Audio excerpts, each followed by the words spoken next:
नमस्कार विद्यार्थी मित्रांनो, मी गीता कदम तुम्हा सर्व विद्यार्थी मित्रांचे सहर्ष स्वागत करते.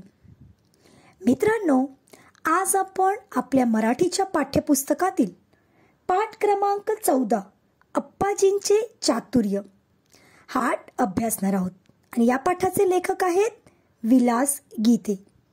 चला तर मग सुरुवात करूया.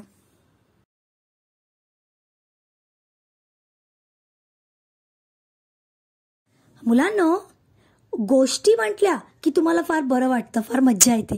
गोष्टी ऐकायला सर्वांनाच आवडते आणि आपण देखील खूप साऱ्या वेगवेगळ्या गोष्टी ऐकत असतो.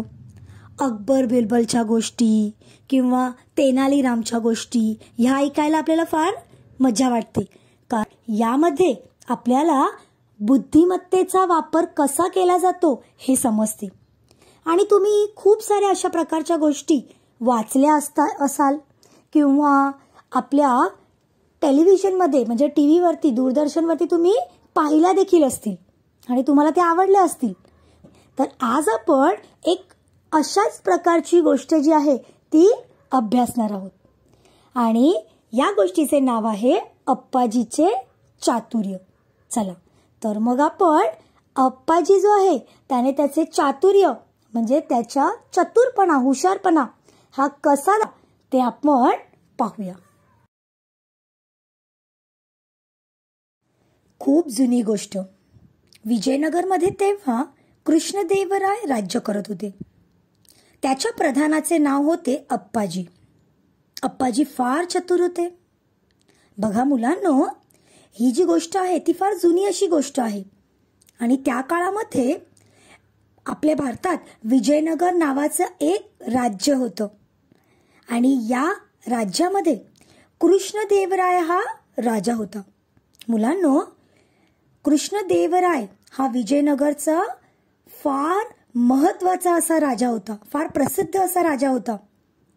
पुढे तुम्ही इतिहासामध्ये या कृष्णदेवरायाचा अभ्यास कराल त्यावेळी तुम्हाला समजेलच की कृष्णदेवराय हा फार महत्वाचा आणि फार प्रसिद्ध असा विजयनगरचा राजा होता. आणि या कृष्णदेवराय राजाच्या प्रधानाचे नाव होते अप्पाजी. या राजाचा एक प्रधान होता. प्रधान म्हणजे मंत्री, जो राजाला वेळोवेळी काय करतो, ॲडवाइस म्हणजे सल्ला देतो किंवा मदत करतो त्याच्या कामामध्ये. तर हा जो प्रधान होता त्या प्रधानाचे नाव होते अप्पाजी आणि हा अप्पाजी फार चतुर होता. चतुर म्हणजे हुशार होता. आता पुढे काय झालं बघा. उत्तरेकडे कलिंग राज्य होते. त्या राज्याच्या राजाला वाटले एकदा आपण ही अप्पाजीची चतुराई पाहावी, म्हणून त्याने कृष्णदेवरायांना निरोप पाठवला. तुमच्या राज्यात फार चवदार कोबी पिकतात असे मी ऐकले आहे. त्याचा आस्वाद घेण्याची माझी इच्छा आहे. माझ्यासाठी काही कोबी पाठवाल का? बघा मुलांनो, या विजयनगर राज्याच्याच उत्तरेकडे म्हणजे नॉर्थन साईडला कलिंग राज्य होते. आता कलिंग हे पण काय आहे, एका राज्याचे नाव आहे, एका स्टेटचे नाव आहे. जसं विजयनगर एक राज्य होतं, स्टेट, तसं कलिंग हे देखील एक काय आहे, राज्य होतं. आणि त्या देखील राज्याचा राजा होता. आणि या राजाला वाटलं की हा जो अप्पाजी आहे तो फार चतुर आहे. त्याला माहित होतं, त्याने या अप्पाजीची चतुराई ऐकली होती आणि त्यामुळे त्याला असं वाटलं की आपणही या अप्पाजीची चतुराई पाहावी. आणि म्हणून त्याने काय केलं, या विजयनगरचा राजा कृष्णदेवराय याला निरोप पाठवला. निरोप म्हणजे संदेश पाठवला, मेसेज पाठवला.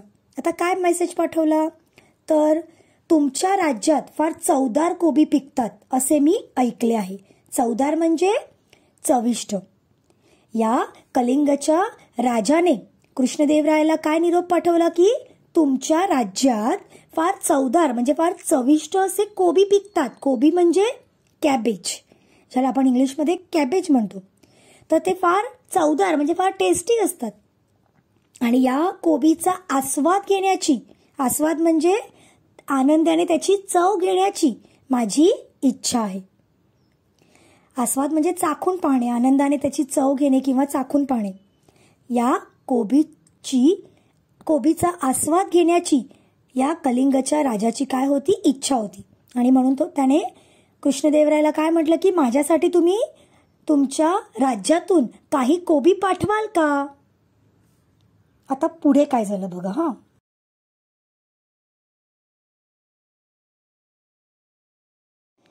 कलिंग राजाला कोबी पाठवण्याची कृष्णदेवरायांना इच्छा होती, पण ते पाठवणार कसे.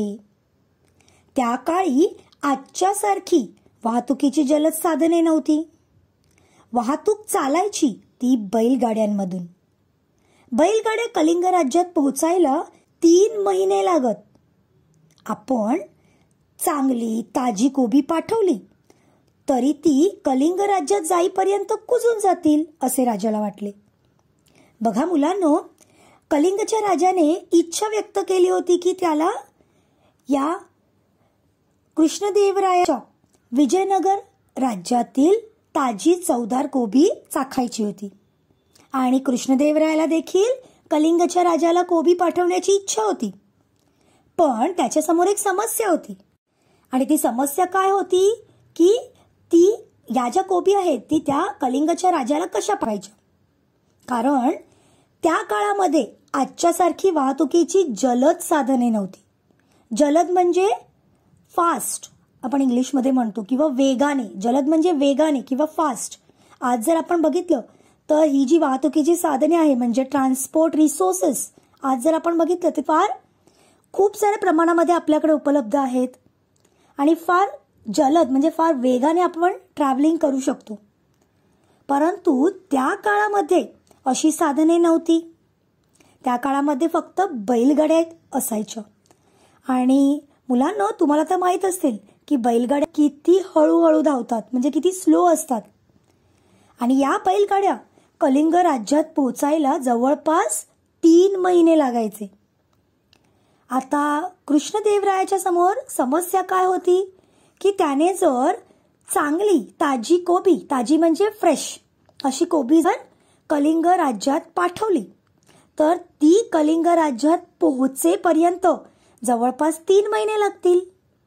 आणि या 3 महिन्यामध्ये हे जे कोबी आहेत ते काय होतील, कुजून जातील. कुजणे म्हणजे खराब होणे.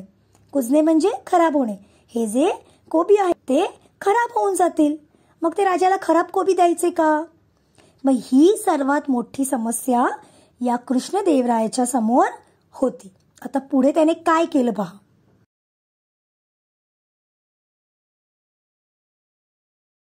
आता या कृष्णदेवरायाने पुढे काय केलं, आपली शंका त्यांनी अप्पाजींना सांगितली. अप्पाजी म्हणाले, त्यात काय अवघड आहे. एका बैलगाडीत गाडीवाल्याला बसण्यापुरती जागा सोडून बाकीच्या जागेत माती भरा. त्या मातीत कोबीचे बी पेरा. रोज कोबीच्या रोपांना पाणी देत पुढे जायला गाडीवानाला सांगा. गाडी कलिंग राज्यात पोहोचेपर्यंत कोबी तयार होतील. बघा मुलांनो, ज्यावेळी कृष्णदेवराया याला ज्यावेळी समस्या होती की या कलिंगच्या राजाला ताजी कोबी कशी पाठायची, मग त्याने आपली ही जी शंका आहे, ही जी समस्या आहे ती त्याने काय केली, अप्पाजीला सांगितली. आता अप्पाजी कोण होता, त्याचा प्रधान होता, त्याचा मंत्री होता. त्याने अप्पाजींना आपले ही शंका, आपला जो प्रॉब्लेम आहे तो सांगितला. त्यावेळी अप्पाजीने लगेच त्यावर सॉल्युशन दिलं. त्याने काय उपाय दिला की त्यात अवघड काय आहे, तुम्ही काय करा, एका बैलगाडीमध्ये बुलक कार्टमध्ये काय करा, गाडीवानाला बसण्यापुरता जागा सोडून बाकीच्या जागेत माती भरा. मुलांनो, गाडीवान म्हणजे वाहक, गाडी चालवणारा किंवा गाडी हाकणारा आपण म्हणतो. गाडीवान म्हणजे वाहक किंवा गाडी चालवणारा, आपण इंग्लिशमध्ये याला ड्रायव्हर म्हणतो. तर अप्पाजीने काय सांगितलं की एका बैलगाडीमध्ये तुम्ही या गाडीवानाला बसण्यापुरता जागा ठेवून द्या आणि बाकीच्या संपूर्ण बैलगाडीमध्ये काय करा, माती भरा आणि या मातीमध्ये कोबीचे बी पेरा. आता रोज या कोबीच्या रोपांना पाणी देत देत हा जो गाडीवान आहे त्याला पुढे जायला सांगा. त्याला म्हणावं की रोज तू पुढे जाताना काय करायचं, या कोबीच्या रोपांना पाणी द्यायचं. आणि जवळपास 3 महिन्यापर्यंत हा गाडीवान काय करेल, गाडी घेऊन कलिंग राज्यात पोहोचेल. पण तोपर्यंत इथे कोबी देखील तयार होतील. आता पुढे काय झालं, राजाने अप्पाजीच्या सांगण्याप्रमाणे एका गाडीत माती भरून त्यात कोबीच्या बिया पेरून ती कलिंग राज्याकडे रवाना केली. गाडीवान प्रवासात रोज कोबीच्या रोपांना पाणी देत होता.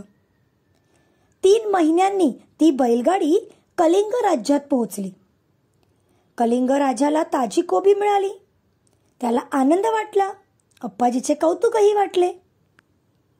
बघा मुलांनो, कृष्णदेवरायाने अप्पाजीच्या सांगण्याप्रमाणे काय केलं, एका गाडीमध्ये माती भरली आणि त्यात कोबीच्या बिया पेरून गाडीवानाला ती गाडी कलिंग राज्याकडे पाठवायला सांगितली. रवाना केली म्हणजे पाठवणी केली. आणि गाडीवान काय करायचं, रोज प्रवासामध्ये त्या कोबीच्या रोपांना पाणी द्यायचा. 3 महिन्यांनी ती गाडी कलिंग राज्यात पोहोचली. कलिंगच्या राजाला ताजी कोबी मिळाली, म्हणजे फ्रेश अशी कोबी मिळाली. कारण जवळपास 3 महिने या प्रवासामध्ये, विजयनगर ते कलिंग या प्रवासामध्ये कोबीच्या बिया ज्या टाकल्या होत्या त्याला आता कोबीची रोपटी उगवली आणि त्यातून कोबी तयार झाला. आणि या 3 महिन्यामध्ये हा जो फ्रेश ताजे असे जे कोबी आहेत ते या कलिंगच्या राजाला मिळाले आणि त्याला फार आनंद वाटला, फार बरं वाटलं. आणि त्याने त्यामुळे अप्पाजीचं कौतुकही केलं की त्याने किती हुशारीने ही जी समस्या आहे ती सोडवली, किंवा अप्पाजीची हुशारी जी आहे ती या कलिंग राज्याला समजली. आता पुढे बघा मित्रांनो, हा जो कलिंग राजा आहे तो एवढं करून थांबला नाही. अप्पाजीची आणखीन एक परीक्षा घ्यावी असे कलिंगच्या राजाला वाटले. आता त्यासाठी त्याने काय केलं, त्याने एकसारख्या दिसणाऱ्या 3 मूर्त्या मागवल्या व म्हणाले, या 3ही मूर्त्या दिसायला सारख्या असल्या तरी यातली एक मूर्ती निकृष्ट आहे, दुसरी मध्यम दर्जाची आहे आणि तिसरी उत्कृष्ट आहे. या सारख्या दिसणाऱ्या 3 मूर्त्यांमधील उत्कृष्ट कोणती ते मला सांगा. आता त्याच्यामधला फरक इतका कोणालाही ओळखता येईना. अप्पाजी म्हणाले, मी सांगतो फरक. त्यांनी एक लवचिक तार घेतली, ती एका मूर्तीच्या कानात घातली. तेथून ती तार मूर्तीच्या तोंडातून बाहेर आली. बघा मुलांनो, हा जो अप्पाजी आहे तो फार हुशार चतुर होता आणि कलिंगच्या राजाने त्याची हुशारी पाहिली होती. परंतु या कलिंगच्या राजाला अप्पाजीची आणखीन एक परीक्षा घ्यावी वाटली आणि म्हणून त्याने काय केलं, त्याने एकसारख्या दिसणाऱ्या 3 मूर्त्या मागवल्या, म्हणजे सेम टू सेम अशा 3 मूर्त्या, मूर्ती म्हणजे स्टॅच्यूज मागवल्या. आणि या 3ही मूर्त्या दिसायला सारख्या होत्या. परंतु या 3 मूर्त्यांमधली एक मूर्ती ही निकृष्ट होती. निकृष्ट म्हणजे कमी दर्जाची किंवा कमी प्रतीची होती. दुसरी मूर्ती ही मध्यम दर्जाची होती आणि तिसरी आहे ती उत्कृष्ट होती, म्हणजे फार चांगल्या दर्जाची किंवा चांगल्या प्रतीची होती. आता या 3ही सारख्या दिसणाऱ्या मूर्त्यांमध्ये उत्कृष्ट मूर्ती कोणती हे या कलिंगच्या राजाने काय केलं, ओळखायला सांगितलं. आता इतर कोणालाही ते ओळखता येईना. या 3ही मूर्त्या इतक्या सेम टू सेम होत्या, इतक्या सारख्या होत्या की त्याच्यामधला फरक कोणालाच ओळखता येईना. परंतु अप्पाजी मात्र पुढे आले आणि ते काय म्हणाले की मी सांगतो हा फरक. आता त्यांनी काय केलं, एक लवचिक तार घेतली. ओके, लवचिक म्हणजे फ्लेक्सिबल, तार म्हणजे वायर. एक फ्लेक्सिबल वायर घेतली, मुव्हेबल, आपण कशीही ती काय करू शकतो, हलवू शकतो. आणि ती त्याने एका मूर्तीच्या कानात घातली. आता कानात घातलेली तार जी आहे ती मूर्तीच्या तोंडातून बाहेर पडली. मग पुढे काय झालं पाहूया. अप्पाजी म्हणाले, ही निकृष्ट मूर्ती. नंतर अप्पाजींनी ती तार दुसऱ्या मूर्तीच्या कानात घातली. ती तार त्या मूर्तीच्या दुसऱ्या कानातून बाहेर पडली. अप्पाजी म्हणाले ही मध्यम दर्जाची मूर्ती. तिसऱ्या मूर्तीवरही अप्पाजींनी हाच प्रयोग केला. त्या मूर्तीच्या कानात घालेली तार तिच्या तोंडातून व दुसऱ्या कानातून कोठूनच बाहेर पडली नाही. अप्पाजी म्हणाले ही उत्कृष्ट मूर्ती. बघा मुलांनो, या तीनही मूर्त्यांचे अप्पाजीने योग्य निरीक्षण केले आणि त्याने काय केलं, एक तार घेतली जी पहिल्या मूर्तीच्या कानात घातल्यावर ती त्या मूर्तीच्या तोंडातून बाहेर पडली. अप्पाजी म्हणाले की ती निकृष्ट मूर्ती आहे, कमी दर्जाची आहे. नंतर अप्पाजीने काय केलं, तीच तार दुसऱ्या मूर्तीच्या कानात घातली आणि ही तार दुसऱ्या मूर्तीच्या दुसऱ्या कानातून बाहेर पडली. अप्पाजीने काय म्हटलं की ही मध्यम दर्जाची मूर्ती आहे. आता पुढे तिसऱ्या मूर्तीवरही अप्पाजींनी तोच प्रयोग केला. अप्पाजींनी तिसऱ्या मूर्तीच्या तार कानात घातली आणि आता मात्र तिसऱ्या मूर्तीच्या कानात घातलेली तार ती तोंडातून वा तिच्या दुसऱ्या कानातून वा म्हणजे किंवा तिच्या तोंडातून किंवा दुसऱ्या कानातून कुठूनच बाहेर पडली नाही, ती आतमध्येच अडकून राहिली. त्यावेळी अप्पाजी काय म्हणाले की ही उत्कृष्ट मूर्ती, उत्कृष्ट म्हणजे चांगल्या दर्जाची किंवा सर्वोत्तम. ओके, सर्वोत्तम म्हणजे सर्वात उत्तम, सर्वात चांगली अशी ही मूर्ती आहे. आता अप्पाजीने याचं कसं स्पष्टीकरण दिलं ते आपण पाहूया. अप्पाजींनी कलिंग राजाला त्याच्या प्रश्नाचे उत्तर दिले आणि त्याने या प्रश्नाचे उत्तर देताना स्पष्टीकरणही दिले. बघा, एक्सप्लेनेशन पण केलं. आता कसं केलं आपण बघूया. आपण मागवलेल्या मूर्तींपैकी एका मूर्तीच्या कानात घातलेली तार तिच्या तोंडातून बाहेर पडली. ती मूर्ती निकृष्ट मूर्ती. एखादा माणूस ज्या अफवा ऐकतो त्याच्या खरे खोटेपणा पडताळून न पाहता जर तो त्या दुसऱ्यांना सांगू लागला तर त्याचे व समाजाचे हित होत नाही, या मूर्तीचा असा अर्थ होतो. बघा मुलांनो, अप्पाजीने कलिंगच्या राजाला निकृष्ट मूर्ती, उत्कृष्ट मूर्ती, मध्यम दर्जाची मूर्ती या ओळखल्या आणि त्याचं स्पष्टीकरण देताना काय म्हटलं की त्याने एका मूर्तीच्या कानात जी तार घातली ती तिच्या तोंडातून बाहेर पडली. ती मूर्ती निकृष्ट मूर्ती म्हणजे कमी दर्जाची.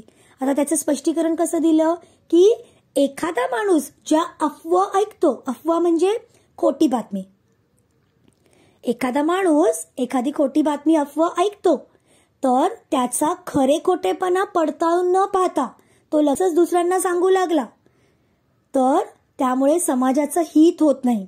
बघा मुलांनो, एखादी अफवा ऐकल्यावर त्यातील खरे खोटेपणा, ती बातमी खरी आहे की खोटी आहे ही पडताळून न पाहता, पडताळणे म्हणजे टेस्ट करणे, ते टेस्ट न करता जर आपण काय करतो दुसऱ्यांना लगेचच ते सांगू लागलं तर त्याचा अर्थ काय की त्यामुळे समाजाचे हित होत नाही. हित म्हणजे भलं, समाजाचं त्यामुळे चांगलं तर काही होत नाही पण नुकसान होऊ शकतं. आपण जर एखादी बातमी खरी आहे की खोटी आहे हे न समजता, हे पडताळून पाहता जर दुसऱ्यांना सांगितलं तर त्यामुळे आपलं किंवा समाजाचं काहीतरी नुकसान होऊ शकतं. त्यामुळे ही जी मूर्ती आहे, जी म्हणजे कानाने ऐकणे आणि तोंडाने बाहेर काढणे, म्हणजेच या मूर्तीच्या कानात घातलेली तार तोंडातून बाहेर पडली.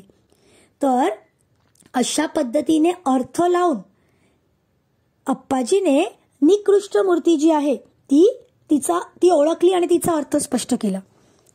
आता अप्पाजीने पुढे दुसऱ्या मूर्तीच्या बाबतीत काय म्हटलं की दुसऱ्या मूर्तीच्या एका कानातून घातलेली तार त्या मूर्तीच्या दुसऱ्या कानातून बाहेर पडली.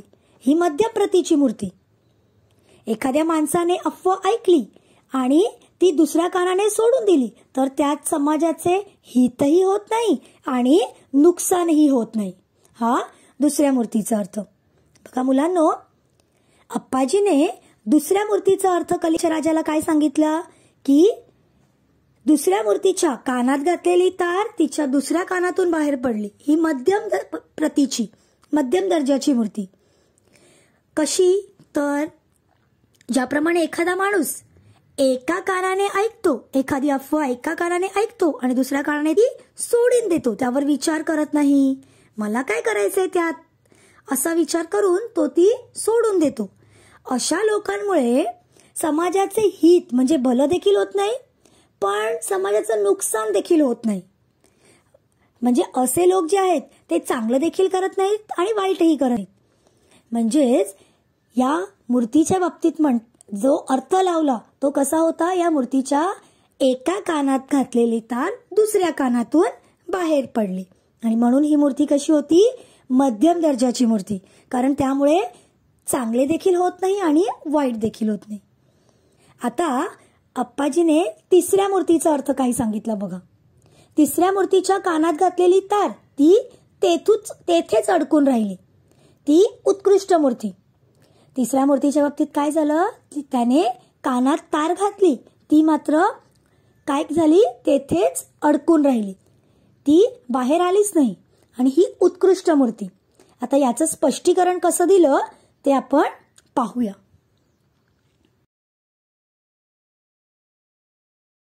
तिसऱ्या मूर्तीचं स्पष्टीकरण देताना अप्पाजी म्हणाले की जो माणूस अफवा ऐकल्यावर एका कानाने ऐकून दुसऱ्या कानाने ती सोडून देत नाही किंवा लगेचच ती दुसऱ्याला सांगत पण नाही, तर त्या बातमीचा खरेखोटेपणाची खात्री करून घेतो आणि आपण काय ऐकले ते पुराव्याशिवाय सांगत नाही, तो माणूस उत्तम.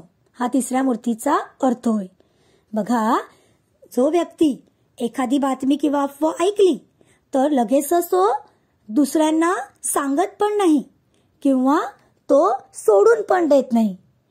तो काय करतो, ही बातमी खरी आहे का खोटी आहे याची खात्री करून घेतो, टेस्ट करतो आणि तो पुरावे गोळा करतो. पुरावे म्हणजे प्रूफ्स. आणि आपण काय ऐकले ते प्रूफ्स बरोबर पुराव्यानिशी तो काय करतो, सांगतो. किंवा पुरावा नसेल तर तो सांगणार नाही, पुरावा असेल तर सांगेल. तोच माणूस उत्तम माणूस आहे. ओके, म्हणजे एका तिसऱ्या मूर्तीच्या कानात घातलेली तार ती आतमध्येच अडकून राहिली, ती कुठूनही बाहेर नाही आली. म्हणजेच आपण एखादी गोष्ट ऐकली की ती लगेचच तोंडातून जी आहे ती बाहेर न काढता किंवा सोडूनही न देता आपण त्यातील खरेखोटेपणा पडताळून पाहिला आणि मगच पुरावा असेल तर ती बातमी सांगितली, तर तो खरा चांगला माणूस, उत्तम माणूस. आणि तिसरी मूर्ती देखील याच पद्धतीची होती आणि त्यामुळे तिसरी मूर्ती ही उत्कृष्ट मूर्ती. अशा पद्धतीने या अप्पाजीने तीनही मूर्त्यांचं स्पष्टीकरण या कलिंगच्या राजाला दिलं. कलिंगच्या राजाला अप्पाजीचे उत्तर मिळाले. अप्पाजींनी तीनही मूर्तीचा दर्जा ओळखल्याने राजा संतुष्ट झाला. संतुष्ट म्हणजे समाधानी, त्याला फार बरं वाटलं आणि त्याने अप्पाजीचे व कृष्णदेवरायांचे अभिनंदन केले. ओके, त्याने या कलिंगच्या राजाने कृष्णदेवराय आणि अप्पाजी दोघांचं पण काय केलं, अभिनंदन केलं. आणि हा पाठ इथेच संपला. या पाठाचे लेखक आहेत विलास गीते. बघा मुलांनो, या पाठावरून अप्पाजीचे चातुर्य या पाठावरून एक गोष्ट मात्र आपल्याला शिकायला मिळाली. काय तर नेहमी शक्तीचा वापर करण्याऐवजी युक्तीचा वापर देखील केला पाहिजे. आपली जी बुद्धिमत्ता आहे त्याचा वापर करूनही काही प्रश्न सोडवले पाहिजेत. आणि दुसरी गोष्ट म्हणजे आपण ऐकलेली कोणतीही गोष्ट यातील खरे खोटेपणा पडताळून पाहिल्याशिवाय ती गोष्ट इतरांना सांगू नये, कारण त्यामुळे काहींचं नुकसान होऊ शकतं. आणि त्यामुळे आपल्याकडे जर पुरावे असतील, पुरावा म्हणजे दाखला, आपल्याकडे जर पुरावा असेल, दाखला असेल तरच आपण ती गोष्ट सांगावी. आणि अशा पद्धतीने हा पाठ येथे पूर्ण झाला आहे. तुम्हाला हा पाठ नक्कीच आवडला असेल. धन्यवाद.